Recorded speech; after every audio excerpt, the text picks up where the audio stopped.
Hi, everybody. We're here in the House of Pain with two pain givers, or two pain takers. I'm not sure which. I'm Scott Howard, DJ Shockley, Eric Zeier, and we're here to talk about Georgia's appearance in the Orange Bowl coming up on December 31st, New Year's Eve in Miami. I have notes. They do not. That's why they're the experts and the analysts. So I'm going to ask the questions, and they're going to give you the answers about everything you need to know about the Orange Bowl. Georgia and Michigan. Guys, first matchup between these two powerhouse traditional college football programs since 1965. This is a matchup that I think Georgia fans have been clamoring for a long time. Yeah, you just think about the tradition of both schools, and you think about where both schools have come from this entire season to meet in this spot. I mean, when Michigan started the year, they weren't even ranked, I don't think it was, or they ended up being in this position, and Georgia's been the team that's been at the top of the pedestal all year long, and just two storied programs, two storied organizations meeting for one of the biggest games of the year is pretty cool. And I mean, when you look around the country and you see a G or you see the Michigan, helmet, you know exactly who they are. So I think it's pretty cool that these two teams get a chance to meet. And like you mentioned, it's been a long time since these guys had the chance to play each other, and I'm sure it's going to be a well of a game. Yeah, it's two blue bloods of college football. You know, when you think about the college football playoff, this is really what you envision. You get the top schools in the country that are playing at elite levels to come in and face off for a chance to go play for it all and win a national championship. And I don't think you can draw it up any better than having a Georgia and a Michigan in this football game. It is going to be an epic battle. It is going to be fun to watch, and it's going to be fun to be a part of. It's why this system was put in place. SEC and Big Ten. Georgia doesn't clash with Big Ten a lot until you get to this point in the season. Certainly, this is a lot different. This is college football playoffs. This is Final Four, Orange Bowl, all of that. So this meeting is elevated. Both teams are 12-1. We're coming off a loss. They're coming off a conference championship. How do you see that working? You know, I think it's interesting because obviously Georgia all year long we said has been dominant. And then you go into the SEC championship game and it doesn't go our way, and everybody knows that. And Michigan coming off, two big wins, crushing Ohio State to get to the Big Ten championship, and then having the big win in that ball game. They're feeling good about where they are. They're feeling good. I think Michigan feels like they finally got over that hump of beating Ohio State, of course, which is, something that, they've been striving for a long time. And the Dogs, for the first time, had to face some adversity. So I think both teams come into this battle with different mindsets of where their team is. And I think Georgia is in a good position where they got to go back to the drawing board. And lucky enough, got a good chance where you get a chance to go out and play in another big ball game. And for most teams, when you have a game like that, you're going home. You're, resting up for another bowl game. But Georgia gets a chance to play in one of the biggest games of the year. And I'm sure Michigan will be excited as well. Because, I remember when you play, you watch these teams all the time, especially throughout the year. You see who's up there, who's playing well, and now you get a chance to play against them. I'm sure they're going to be excited because everybody's talking about the Big Ten versus the SEC, right. And everybody says the SEC is supposed to be the best conference. Well, here's an opportunity for the Big Ten to show that, hey, we belong to. Yeah, no doubt about that. You never want to see a loss or go through a loss for sure. But I think in this case, a loss for Georgia that allows you to get refocused and really re-energized around what your goal is, it can work in your favor without question. Shock, you mentioned it. Michigan is on a high right now. They're playing at a high level. They have a lot of confidence around what they can go do. They see Georgia get beat pretty handily by an Alabama, and that just bolsters that belief that they can come in here and get themselves into a national championship game. But I think that loss against Alabama, especially the way that it took place, where we were so dominant on the defensive side of the football all year long, all of a sudden looks like we may have a couple of little holes that we've got to go fill and fix. You take the pride that this Georgia football team has and allow them to get refocused, regroup, learn from whatever mistakes they had in the SEC championship game. Georgia's going to be a dangerous team going into this playoff season, because I'll tell you one thing that hasn't eroded for Georgia is the confidence that they can beat any single person they play. That includes the University of Alabama. It definitely includes the University of Michigan. And I think that you will see a focused, determined team that is ready to go play. They know now that they can get beat. And the spirit and the will and the leadership of this team, I don't think will allow that to happen. You guys remember the feeling we had 4 years ago when Georgia made the playoff for the first time, go to the Rose Bowl, play Oklahoma. Michigan's experiencing that now. This is their first playoff appearance. I talked to some folks in Michigan recently, and that's what they expressed. They were asking me, what do we expect in the Orange Bowl, in the playoff game? And I remember that feeling from Georgia, from Georgia's perspective, in the 2017 season. Is that an advantage for Georgia to having been through this experience, or is it just a wash? I think a lot of that depends on the leadership that you have in the locker room. You go back to our team that we had in 2017 when we were there for the first time. We were loaded with seniors and tremendous leadership on that football team, and that helps you stabilize where the game doesn't become too big, right? Georgia's been able to go do that all year long, where it's not the opponent that we're playing, the situation, throw all that out the window. We're working towards our standard of excellence. Georgia was able to do that in 2017, but just take all that aside. If you don't have that, I think it plays to Georgia's advantage that we've been in this situation before. Now, we've got a lot of guys that haven't been there, but just as a program, as an organization, we can go speak into that better than what Michigan's going to go be able to do. So I think the fact that this program, Georgia, has been there before, plays to our advantage. I think once you step on the field, all that goes out the window for sure. But I think if you put a check mark in anybody's box, that has to go in University of Georgia's side. I totally agree with that. I mean, you think about from the top down, and I think it starts with Kirby Smart. He's been there, he's done it. He knows how to prepare a team for this. And even if we don't have a bunch of players who've been in the playoff per se, you have a coach that understands how to refocus these guys and say, all right, here's what's going to happen. Here's what the week's going to look like. Here's the preparation that we got to go into. Here's what you can expect. Michigan hasn't done that. They can hear about it, they can talk to people about it, but they haven't experienced. And I think Kirby will do a great job of getting these guys prepared for that position and that status of saying, all right, we've been here, we've done it, we know how to handle our business, and we know how to go about this as a business, and we're going to do it in the right way. Obviously, playing in Miami is another distraction in his own right, but I'm sure Kirby will make sure these guys are doing what's right in preparation for it. How do you guys think we'll handle that first visit to the Miami Seaquarium? No, I'm just kidding. Let's talk a little bit about defense. Georgia got gashed pretty good in the SEC championship game. We hadn't seen that all season long. What happened there? How do you fix it? How do you recover for your biggest game of the season at this point? Yeah, so listen, I think there are a number of things that went wrong. We had some busted coverages. We're playing a dynamic offense that could take advantage of mistakes that you made. For me, the biggest issue outside of some of the blown coverages that we had was that we could not find a way to put pressure on Bryce Young, where we've been able to do it all year long. And it's not for lack of effort. We brought a number of different looks. We brought a number of different blitzes, and Alabama, give them credit, did a great job of protecting Bryce Young and giving him time. And when you give him time, and you're playing man-to-man behind all those different blitz looks that you get against those receivers, you're going to find times where you do get exposed. And then on top of that, we had some mental mistakes where we had busted coverages and weren't where we need to be. But I think the biggest issue that we had was we could not apply the kind of pressure that we've been able to apply all year long. I thought we did pretty well in the run game or against the run. I thought that was the biggest issue. I don't think it's much in terms of needing to go get things fixed. We've got to execute a little bit better, shore up some of those blown coverages. But when you give Kirby Smart a month to prepare and a month to put in different looks that other teams haven't seen, we're going to be fully healthy. We're going to be ready to go. I think we'll resolve much of that just on our own. Our guys are simply too good to be held at bay like that for multiple games in a row.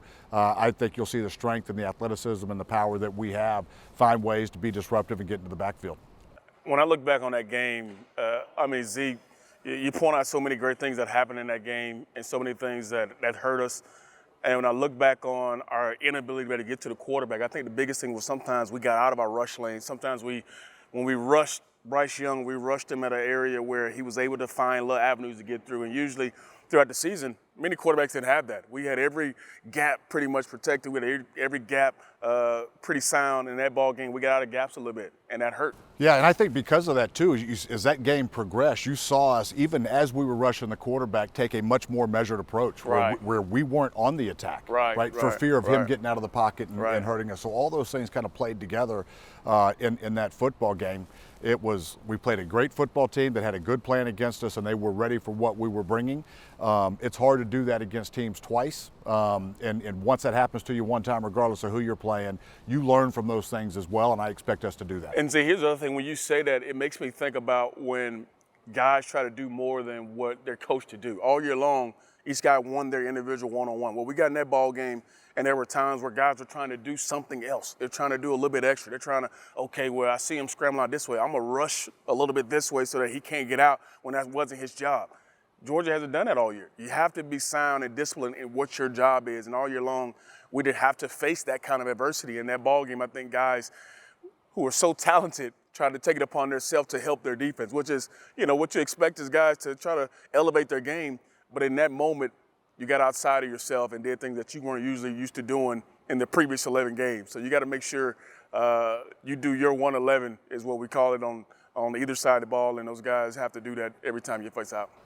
Is it safe to say that Michigan will take some of those ideas that Alabama employed against our defense and do that in this meeting coming up? Or is it, hey, we're Michigan, we've done this all year, this is the way we play, we don't care what the other guy did, this is how we're going to play? It's going to be a little bit of both, I think. The college game, the pro game, they're really copycat leagues. So you go in and watch film, and you see what schemes are working against whoever it is that you're playing, and you implement that within your structure. So there are things that Michigan wants to go do that is part of their identity but they'll find that they're going to continue to do, but they will find portions of what Alabama did and try to integrate that into their system. We're self-scouting as well too, so wherever we had gaps or missed assignments, we'll get those things shored up because we know that other teams are going to try to attack the way Alabama attacked. So we'll be ready for that piece of it as well. But to answer your question on Michigan, they're going to do a little bit of both. They're going to stay within their scheme and their identity, but wherever they see areas of opportunity to attack this Georgia defense that fits within their scheme, that's what they'll implement. I think there's always probably 4 or 5 plays you take from another team that you saw work versus the team you're about to play, whether it's by formation, whether it's by motion, whether it's, okay, I know I can get this matchup when I bring this motion across. They absolutely going to try that. But I think at the end of the day, this is a Michigan team that got here on running the football. And they got 2 backs in Corum and Haskins who are really dynamic. I mean, Haskins got 20 touchdowns on the year, close to 1,300 yards. And Corum he's close to 1,000 yards himself. I mean, they're going to run the football. That's what they want to do. He's got 20 attempts a game this season. So this is a football team that's predicated on running the football, and that's what they're about. For I don't know how many years we always talk about the Big Ten being they're just big, they're physical, they want to run you over, they want to road grade you. I don't think they're going to change that identity too much. There are going to be some wrinkles here and there, of course. You got, like you said, we got a month to get ready for this ball game. So they're going to have some stuff in the pass game. But at the end of the day, when it comes down to it, they're going to try to line up and say, all right, Georgia, can you stop us? And I think it feeds to what Georgia does well is stop the run. We got a lot of guys who are looking forward to this smash mouth type of ball game and say, hey, the SEC is just not a wide open game. We can get in the trenches and say, let's go for it too. So I think Georgia throughout the year, you think about we played Arkansas when they was, rushing the ball for over 200 some yards a game and we stymied them. It's going to be a similar ball game where Michigan wants to come in and, show their identity and say, hey, this is who we are, stop us. Yeah, it's strength on strength when you look at these 2 teams. There's no question about that. I mean, Michigan is going to try to run the football. If there's any defense in the country that can go shut people down on the ground, it's this Georgia defense. So it is going to be a great matchup to see who wins that line of scrimmage. And I think even when you flip over and Georgia's on the offensive side of the ball, the way that Michigan's been able to get after the quarterback and create havoc on their own, the winner of the line of scrimmage, we talk about it all the time, but the winner of the line of scrimmage here is going to put themselves in a really, really good position. So Michigan leads the Big Ten in rushing, 220-plus yards a game. Shock was just talking about their expertise in running the football. What's your confidence level in Georgia stopping it? I'm sensing that you're pretty positive. It's high. We've got the Outland Trophy winner anchoring the middle of our defensive front. Yeah, running against this Georgia defense is extremely difficult. I don't care how good you are on the offensive side of the ball. Georgia has been remarkable this year at shutting down what other teams do great, minus the Alabama game, right? Minus the Alabama game. But where we have our greatest strength, it is on stopping the run and getting after the quarterback typically, right? Again, minus one game this year. If we've got any area, and I don't think this is a weakness, I know we didn't play well against Alabama, but if there's one area that we're not as strong in, it is in the secondary right now. The vertical passing game, we've seen glimpses of it all year long that we've got some vulnerability there. That's the one area that we might not be as strong, but where we've got great strength is stopping the run, and it's that front seven. I don't care who you bring in to try to run the football, I think it's going to be a battle. Would you agree that well, I'll just ask you, what's the position group that's got the most on the line defensively for Georgia against this Michigan offense? I'm going to say up front. I mean, we talked about what happened in the Alabama game, but if we're talking about who we're facing, the front seven has one of the biggest challenges of the year, I think, because of what they can do running the football. And it's going to be a test of who's going to be able to hold up. Obviously, Jordan Davis has been good all year. Devontae Wyatt, we know Jalen Carter's been good. You got Nakobe Dean in the middle, and that's what you want. Your leaders right in smack dab in the middle of a game where they're going to be tested the most. And all these guys have aspirations to play on the next level. Well, this is a ball game where you have to show up. And this is a ball game where your leaders have to be those guys. So I think that front seven is going to be so crucial. We always talk about the trenches. We always talk about the line of scrimmage. And it's true. This game will be won in the line of scrimmage because if we can get pressure on the quarterback, that takes pressure off our back end. If we can stop the run, that takes pressure off the back end, knowing, hey, they have to throw the football. Now you can get to the quarterback. So I think the front seven will absolutely be the area where Georgia has to win if they want to win this ball game. DJ Shockley and Eric Zeier, we're here in the House of Pain getting ready for Georgia and Michigan in the Orange Bowl. Let's talk a little offense. Georgia's offense overlooked this season, or no? They're pretty good offense. Yeah. Sure. A lot of points. Yeah. A lot of production, but overlooked by the defense. Is that fair to say? I would say so. I mean, when your defense is giving up 6 points a game, a lot of people are going to point the finger at that defense being the reason why you're so good. But I thought Georgia's offense has been equally as good when you're talking about being able to score points, being able to move the football. And, yeah, your defense gives you a lot of short fields or give you the opportunity to be on the field a lot, but you still have to execute it.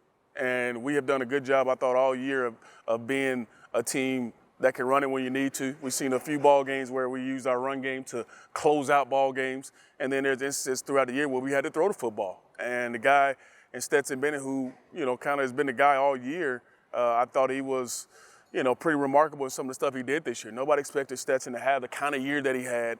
Everybody expected him to be a guy that just was going to hand it off, make a couple throws here and there. But we all saw him use his legs a lot. We saw him make some big throws in some big-time games. And I know everything didn't go the way you wanted in the Alabama game, but Stetson is absolutely a big part of why Georgia's offense is where it is. And I think coming into this ball game, some of the receivers on the outside will grow as they come through this last month. All of them are young. So you love the fact that they get this whole month like a new spring to get ready for this Michigan team. But his offense has been good. His offensive line has rolled graded people at times. They move guys.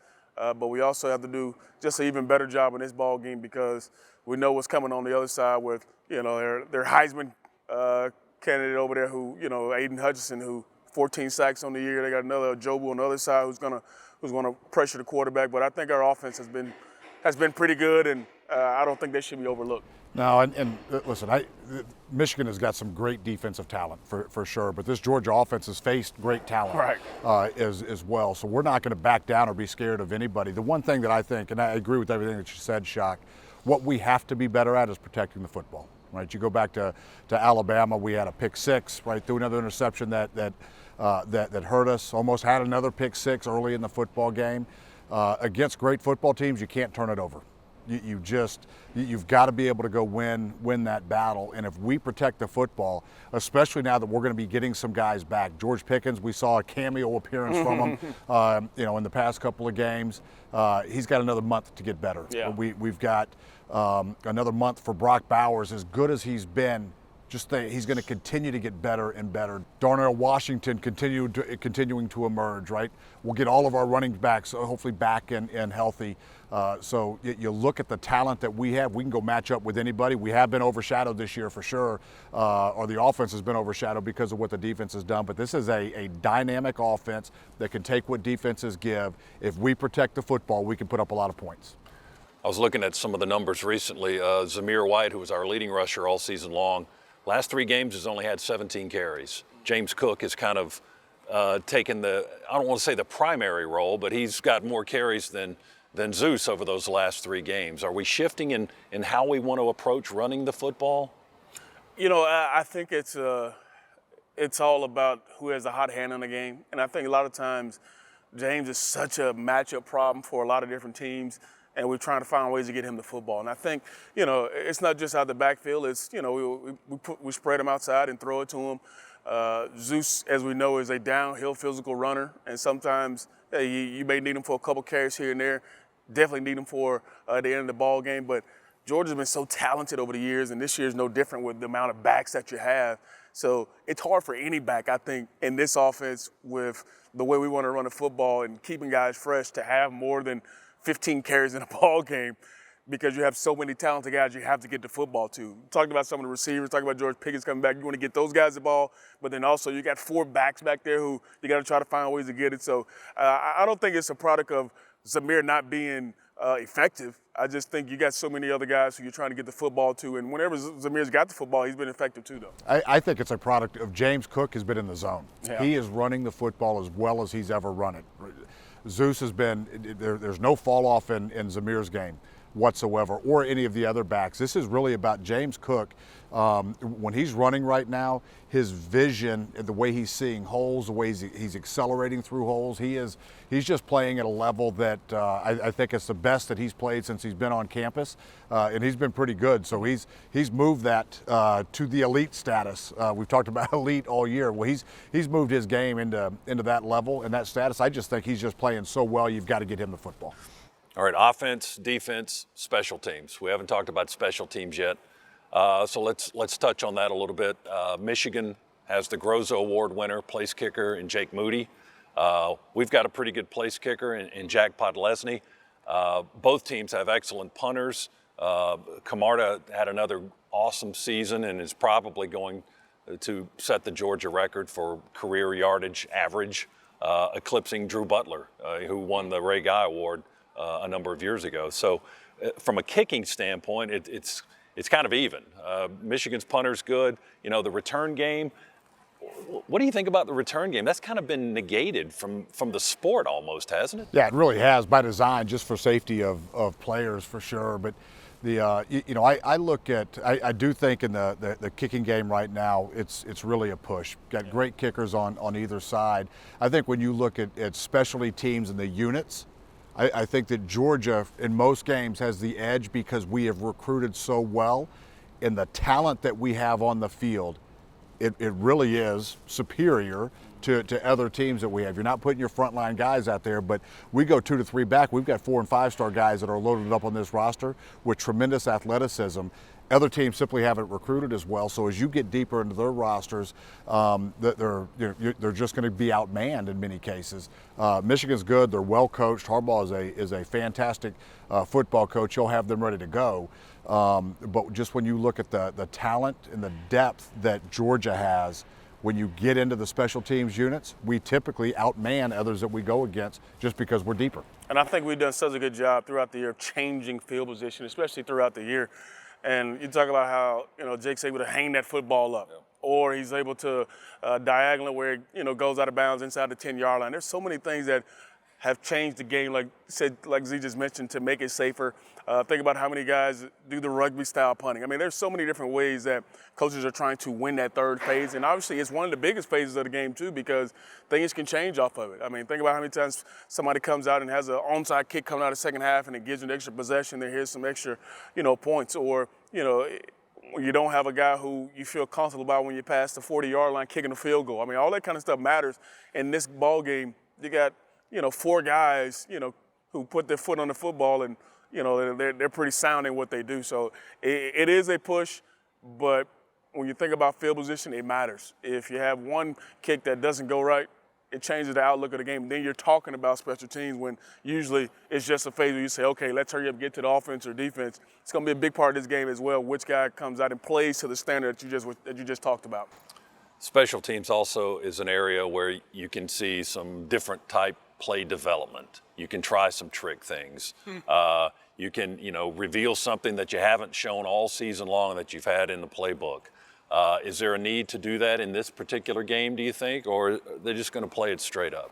I think when you come into a game like this, everything's up. Obviously, there's no reason to hold it. There's no reason to wait to the next game. You never know it's going to be a next game. So I think sometimes when you're in this game like this, sometimes I hear Kirby talk about it every single week on special teams. Let's be alert for this. Let's be alert for this. I can't remember what game it was. He was talking about they did this to us last year coming out of the second half. Let's be aware for it. So they're always talking about that third phase and how it can affect them. And every single ball game, you come in with 2 or 3 trick plays for sure that if they give you the right look, I mean, think about it this year. This year when we blocked the punt, it was a look that they said, hey, we got and we went for it. And you don't get it every single game, but if you get that perfect look, you go for it and you try to steal a possession. So this is a game you absolutely will have those plays up. I think that's the difference in this game because you have so much time to prepare. You've got a month to go back and they will watch every single kick. They will watch every single protection. You will know everything. Right. So the opportunities to identify areas to really attack or maybe put in a trick play that's a little bit unique or different. The reason you see some of that in games like this is because you've just had so much time to prepare. But DJ just mentioned it, it's the looks that you receive. There's a greater opportunity right now to dig in and find a look and prepare for a look in this kind of football game. So if there's that opportunity there, I think it comes out. If there's not, you just go play football. Special teams units can change the flow of the game. We've seen scores on special teams for Georgia this year. We've seen defensive scores. And you know what our record is? We don't want to talk about it. Offensive touchdown. We're outside of the window, No, Z, right? We're not for outside this the game. window. Not for this game. There's no window? There is no window for this game. But that's the importance of it. We If we can't can talk get about one. it. We can't talk about it. All right, you're no fun. Hey, last thing. Dan Lanning gets hired by Oregon as their new head coach. He's remained here on staff to work through the playoff games. What are your thoughts on that as far as his work here? And he's got another job way out on the West Coast. Yeah, first, congratulations to Coach Lanning for sure. That's an outstanding achievement, and he's going to do a great job. He's done a great job for us. The distractions will be minimal. This program, Kirby Smart has seen coaches come in and leave programs. He's been a part of that quite a bit. He's been a part of it as well. We've got so much coaching talent that we are able to go plug and play there too. We talk about next man up on the field, but we've got it in the coach's box as well. It will be handled the right way. Really, you haven't heard much noise about it outside of the hiring. That means we're controlling the narrative and the situation pretty well already. But we've got so much talent on the coaching staff. That we'll be ready and we'll be prepared, and it won't be a distraction for us. I second that. Congrats to Coach Lanning for sure. He's definitely deserving. And I love, having the unique insight of being in the locker room before games, halftime, the passion, the energy, the excitement that he coaches with. He is one of those type of guys you want to play for. And I think that, not only he owes it to these players who he's recruited to be in this spot, but I know he wants it for them just as much because I know he cares about the players as not just players, but as men. And he wants to see them succeed.